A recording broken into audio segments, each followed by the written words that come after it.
Hello, and welcome to this episode of Security Square, our cybersecurity focused series featuring analyst insights, expert guests, and the latest news and happenings across the security sector. I'm your host, Shelly Kramer, principal analyst here at Kramer Co Research. And today I am excited to be joined by Douglas McKee, who's the Executive Director of Threat Research at SonicWall. And we are going to walk through SonicWall's 2024 Mid-Year Cyber Threat Report, which has a ton of great information in it. Doug, welcome. I'm so glad to have you. Thank you so much for having me. I'm excited to be here and be able to talk about some of the latest things we're seeing in our report. Yeah, absolutely. Absolutely. Well, this is a rapidly evolving space. And I personally, I'm kind of a major nerd, and I'm kind of have the feeling, I don't know you very well, but I'm kind of have the feeling that perhaps you are as well. And, there just couldn't be a more interesting time to be in the security space than right now. And I will say that many of my friends in the cybersecurity space often say, it's exciting and terrifying. It depends on what hour you ask that question, right? So this year's report, it takes a look at the evolving threat landscape over the first 5 months of 2024. I'm not going to sugarcoat it. And you hear this if you are part of our viewing and listening audience on a regular basis. The report says exactly many of the things that we talk about here on a regular basis, and it paints a rather concerning picture of today's cybersecurity environment, which should be no surprise to anyone. One of the most striking revelations to me as I parsed through the report was really the sheer volume and the frequency of cyber attacks that are occurring. Again, I know that it's happening, but yet sometimes when you see those numbers, it's just like, holy moly. From the report, SonicWall's sensors detected attack activity for 125% of a standard 40-hour work week. That means there are essentially 50 hours of critical attacks that are happening in the space of 40 working hours. This is why CISOs don't sleep very well. This translates to organizations enduring an average of 1,104 hours of critical attacks during 880 working hours. So there is absolutely not enough time in the day to deal with all this. And another thing that I think that is interesting, certainly to kick off this conversation, is what this means from a financial standpoint. The SonicWall report showed that at a minimum, 12.6% of all revenues are all corporate revenues. Let me emphasize that, are exposed to cyber threats without proper protection. The SonicWall report showcased this stat and extrapolated that out to provide an example of the financial risk that organizations face. So for a $10 million company, that equates to a potential risk of $1.2 million as a result of a cyber attack. Now that we've got your attention on the financial risk point, let's dive in more fully. Doug, you ready? Absolutely. Let's do it. Let's do it. All right. So the report introduces a new metric that ties attacks to tangible business impact, which I just spoke to a little bit. But will you walk me through that? I'm really curious about this new metric.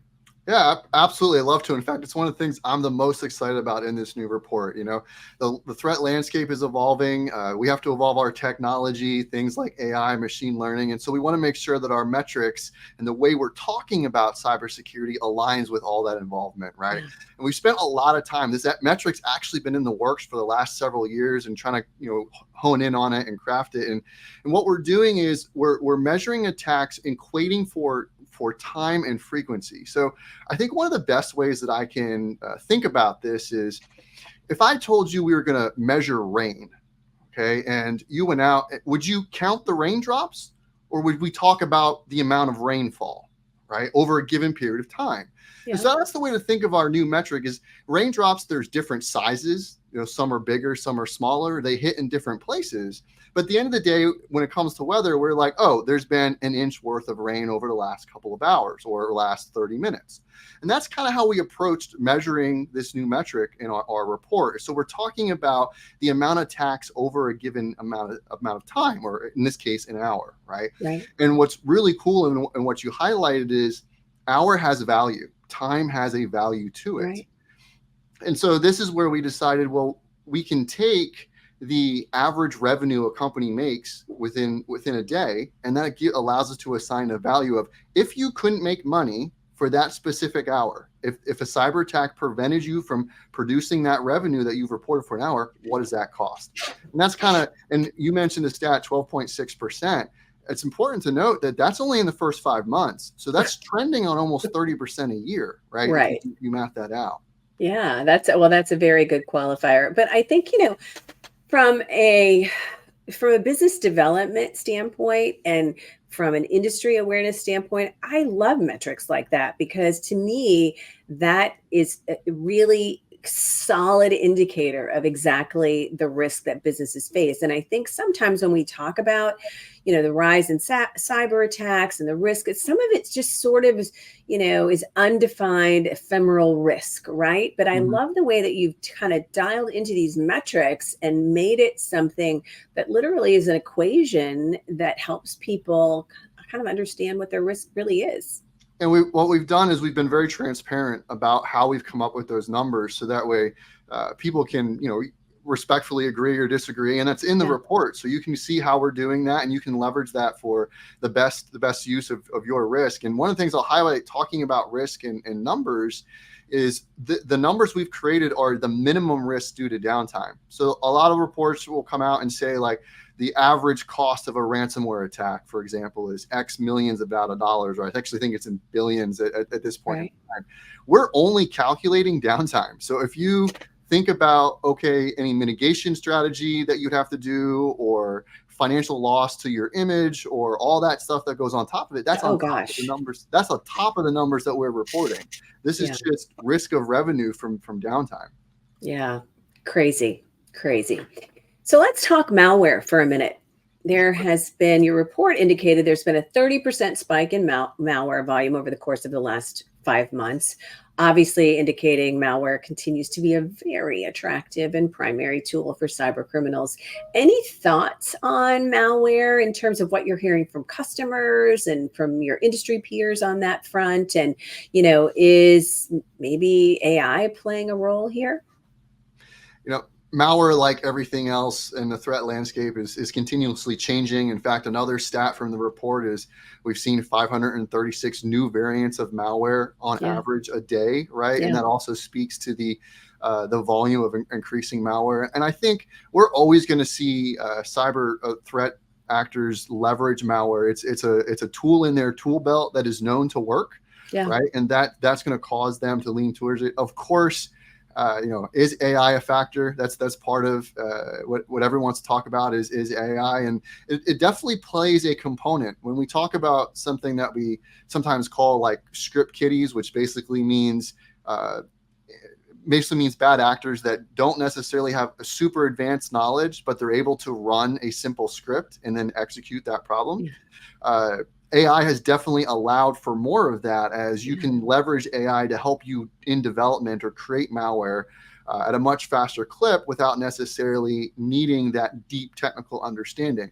But I also want to pump the brakes on that a little bit. AI is not at a point currently that it can just go write me a super advanced piece of malware and hit enter and you get this super advanced piece of malware, right? There's a lot that goes into that. There's still knowledge needed from the human sitting behind the keyboard, is all part of that component. Yeah. Well, and I think, we do talk a lot in the industry as a whole about AI and, in terms of AI for security and security for AI. They're two very different things. And, I think that part of what we're seeing is that, just like many of us are using different Gen AI tools to experiment with, to do different things, threat actors are too. And their incentive is that they're highly motivated because they have financial rewards if they're able to figure this out. So I think that experimentation is happening on the AI front. I think it's helping them sort of fine tune some of their campaigns, and it'll be interesting to watch this play out for sure. Yeah, I definitely agree. I often have to remind people, I said, it's not only the bad guys using AI, right? The good guys are using AI too. I think the way you put it, as far as experimental going back and forth, is 100% what's happening. And, that's what we're doing. We're all doing that.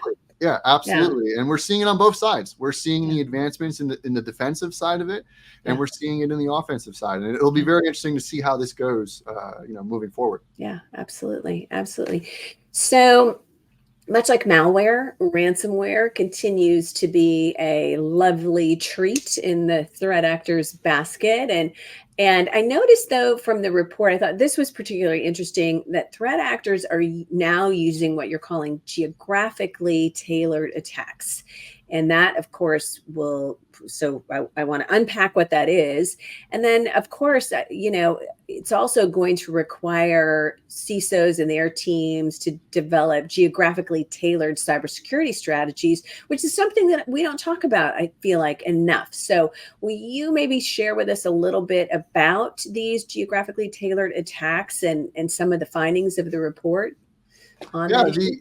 in the context of ransomware, we saw a pretty diverse across the globe change in numbers. So like in North America, we saw about a 15% increase. And of course, when we say increase, we're saying year over year. So we Yeah. compare the 2023 first half with the first half of 2024.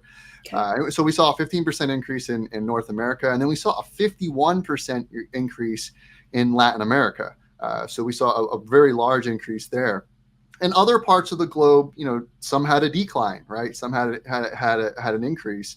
I think what's important about geographical tailored attacks is the way that you put it is there are different security maturities that have occurred in different parts of the globe, which allow them to be prepared for some attacks and not necessarily prepared for others. And as the security landscape matures in those different areas, you're going to see attackers shift to take advantage of that.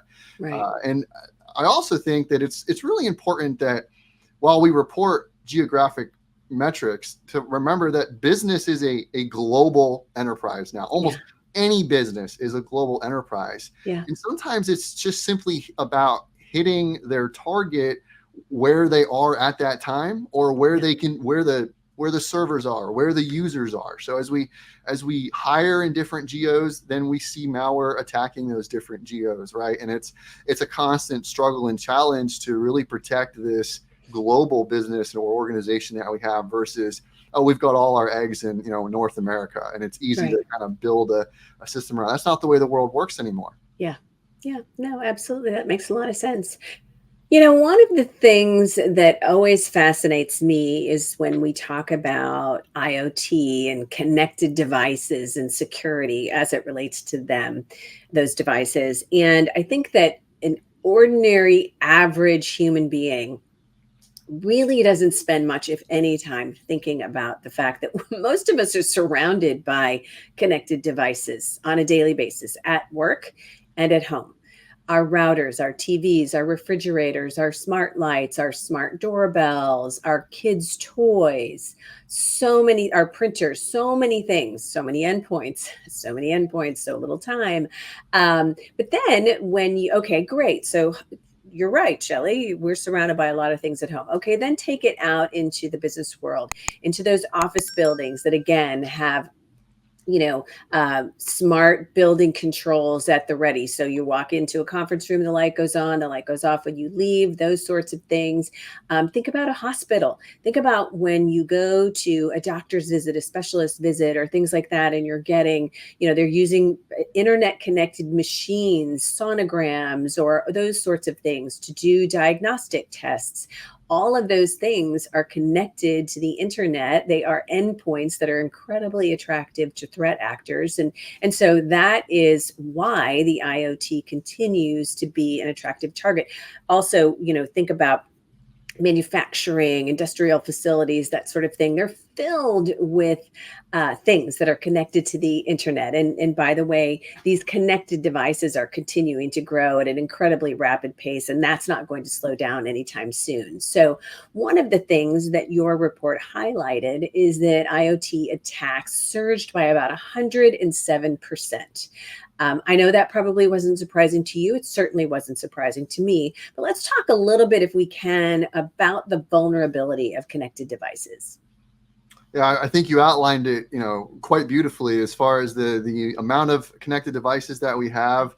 I mean, even personally in my house, I look at my network and I have 60 connected devices. I live in, I don't live in a mansion, right? I live in a 3-bedroom house and I've got only 2 kids. So, that's a lot of connected devices. And, That's a lot. we're seeing, in the medical industry, a lot of more, as you indicated, a lot of connected devices. In a past life, I did a lot of vulnerability research into medical devices, building controllers, all that fun stuff. And I think what's interesting about what we've highlighted in this report is not just in the context of IoT. So we've actually highlighted in 2024, the first half of it, the top 5 most widespread attacks in general. So this is across IoT, across all attacks affecting the most of our customers and partners. In that top 5, 3 of them are IoT devices, right? And I think that just speaks to, yes, there's 100% 7 increase, but it also speaks to how widespread this is. And I often get the question, why? Why is that the case? And I think there's several factors that go into that. One is, let's not forget that the standard desktop environment, the standard mobile environment, especially when you look at things like Windows, has actually gotten quite challenging from an end-to-end exploitation perspective. Definitely not impossible. Doug did not say that, right? I said it's increasing in difficulty. So I often joke that hackers are lazy, and they're going to trend towards the thing that is the most simplistic, or right, the easiest, the lowest hanging fruit. To get that bang for your buck, right? Like you said earlier, they're financially motivated. How do I get the most money, right? Return on investment. So I think IoT is still that sweet spot for them. And then you couple the fact that it's in manufacturing, it's in the medical field where you're seeing payouts for these things. It's going to increase the activity that we see. Yeah. Well, and the thing too that a lot of times people don't think about, and I mean, this has been top of mind for me for years, but that security has got to be integrated as a foundational step in the development of any piece of software or hardware. And that, that is sort of the gospel that analysts preach and that security pros preach and everything else. But in many instances, when people are developing, the latest children's toy or, whatever, some smart device that I have in my home or my office, a lot of times they don't understand the importance of security from a foundational standpoint. They're not starting there. They're not building it in. They're not worrying about that. And that creates a problem for the rest of us. Yeah, I think there's a couple things packed into that, right, to explore. One is at RSA, I did a session. It's called a Birds of a Feather session, which means it's not me presenting, but it's more of like a general conversation with small businesses. And one of the things that came up is the number one thing that they struggle with is ensuring that cybersecurity is a C-suite issue. Yes. Which goes to exactly what you're talking about, which is, are these products being designed even from the highest executive level with the fact that we have awareness that security needs to be a key component. So I definitely think that is something to think about. But on the flip side of that coin, and I think something that is often missed, is a lot of these IoT devices, while we're getting new devices, there's two issues there. One, they're often built on older technology. And that older technology was never designed to be network connected. So the original architects, we see a lot of this in the medical industry, right? All of a sudden, someone built an infusion pump, and when they built it, their threat modeling didn't include being network connected, right? And now a manufacturer comes in and straps on a network card, and it's on the internet. And that's kind of where we have to be careful is, has the technology been designed and threat modeled to be an internet or network connected device? Yeah. Valid point. Very valid point. So let's talk now about encrypted threats. And this is another area that the report highlighted. The rise in encrypted threats jumped, a small little 92%.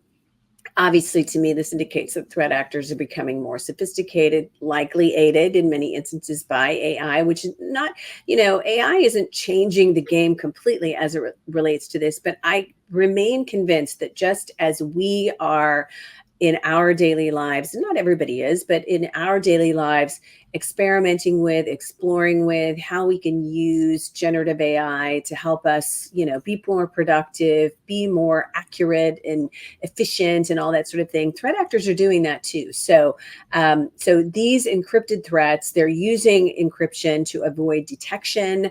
But 92%, that's crazy. What does that tell, what does this increase tell you that organizations need to focus on and do to stay safe from these kind of threats?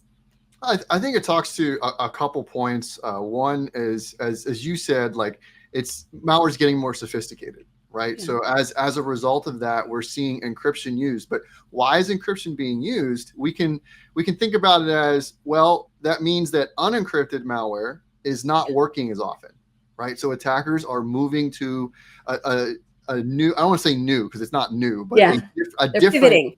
yeah, they're pivoting to a different approach, and encryption is well known to help in the evasion of security vendors' tools or defensive technology. Yeah. So that's definitely a key driver for the switch into encrypted threats, and what it means really from a defensive perspective or a detect perspective is we have to have visibility into that traffic, right? Or we have to have visibility into those type of threats. How do we do that? A lot of security tools on the market have the capability to be decrypting this information. That's how we get it, right? Right. From our firewalls and our vendors is they have that capability. So it's really important that your security tools are configured to handle properly encrypted threats to be able to doing that detection. Because if the attackers are upping their ante to move to that direction, then it means it's still getting them past things, which often means we need to make sure that we're configuring our tools correctly. Yeah. Yeah, makes perfect sense. So I noted that the report covered something that piqued my curiosity in the never before seen malware variants. What are they? How do you find them? And what does this mean for the industry as a whole? Simply never before seen in our context means that our detection engines before that piece of malware was captured, we hadn't seen a variant just like it. We hadn't seen that exact thing. So there's a slight caveat there, right? Never seen before doesn't mean it's never been used anywhere in the world. It just means that we haven't seen it within our sensors before. Got it. Right.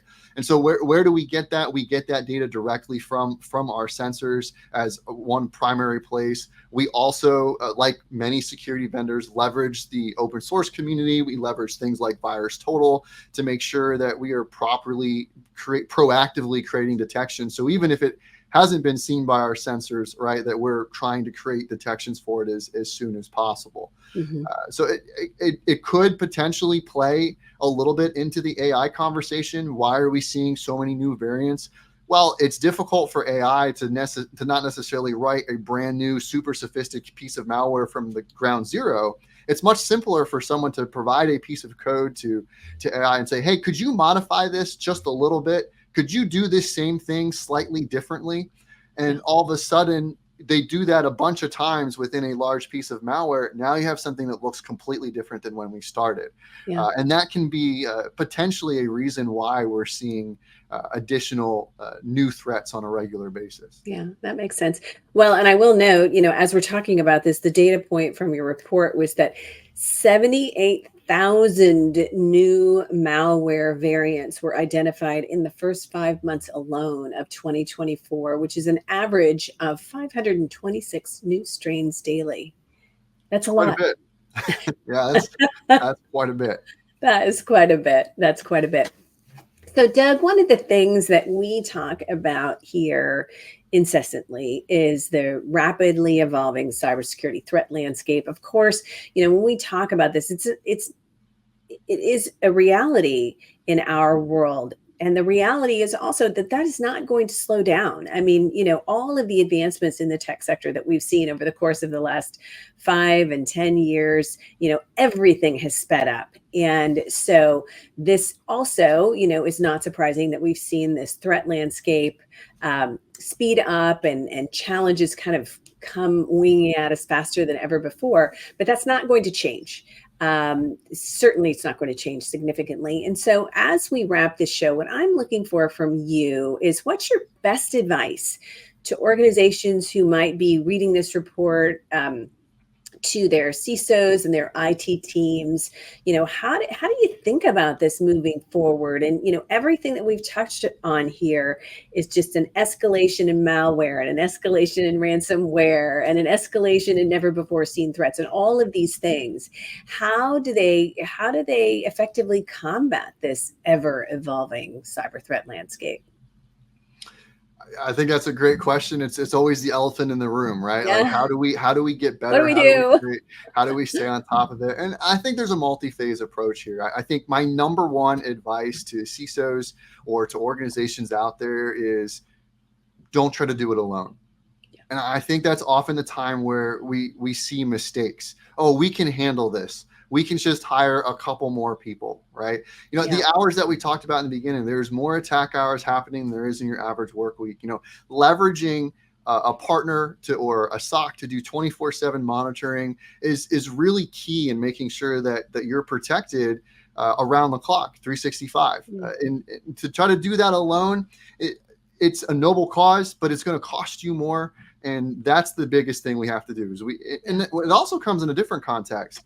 And that is, don't rely on only your data. We publish this threat report to make sure that you are aware of what we're seeing at SonicWall from a threat perspective. Right. But I'd be ignorant to say that only our data matters, right? Make sure you're reading the threat reports from other companies that are focusing on different verticals. Make sure you understand what's specific to your industry. Data empowers decisions. It's really important that you're staying on top of that. So I think those two things are high on my list. Is don't try to do this alone. Make sure that you have some 24/7 monitoring in place and make sure that you're informed. Yeah. You know what? I think that makes it really tracks with the advice that I give on a regular basis. And, part of what I like to say is that, we have so many challenges as it relates to the IT sector, talking about staffing and really highly skilled tech team members. That's a challenge. It remains a challenge. Actually, that's one of the benefits of, integrating and embracing AI, because in many ways that's helping teams kind of carry a little bit of the workload. But it is, so, we've got the skills gap. That's a challenge. We've got this rapidly evolving threat. We've got the advent of Gen AI, which is good and terrible in a variety of different ways. It's good that we're able to use it in some ways, and that will continue to evolve. Threat actors, of course, are diving in and trying to maximize their financial returns as a result. So it's just a really, really interesting time. But the other thing that I think is really important that you hit on is that it is so strategically smart to work with trusted vendor partners. This is rarely something, this is a sophisticated threat landscape. It's growing more sophisticated every day. And this is just something that most organizations really don't have the chops to do internally. And that's where turning to trusted vendor partners. And generally speaking, there's more than one in the security stack that we work with and, we as organizations work with. And so I think that's really good advice. Don't feel like you have to carry this burden alone if you're a CISO or an IT pro. And I think also communicating that to your C-suite and to your board is important, Absolutely. Couldn't agree more. Yeah, give me the budget dollars I need to protect this company and don't argue about it. Well, Doug McKee, Executive Director, Threat Research at SonicWall, thank you so much for joining me for this episode of the Security Angle, for sharing insights from SonicWall's 2024 Mid-Year Cyber Threat Report. I will be sure and link that report to our viewers and our listeners in my show notes. But it's been wonderful chatting through this with you, Doug. And I will also say, I'll end on your comment about reading. We have so much data at our fingertips. Read reports, and that's one of the reasons. I saw this report come out and I thought, you know what? I'm going to have him on and we're going to talk about it. So I appreciate you making time for me today. It's been amazing, a great conversation, and the report is packed with great information. And that's a wrap for this episode of the Security Square. I'm your host, Shelly Kramer, Principal Analyst here at Kramer Co. Thanks so much for joining us today. Hit that subscribe button if you've not yet done it, and we'll see you here next time.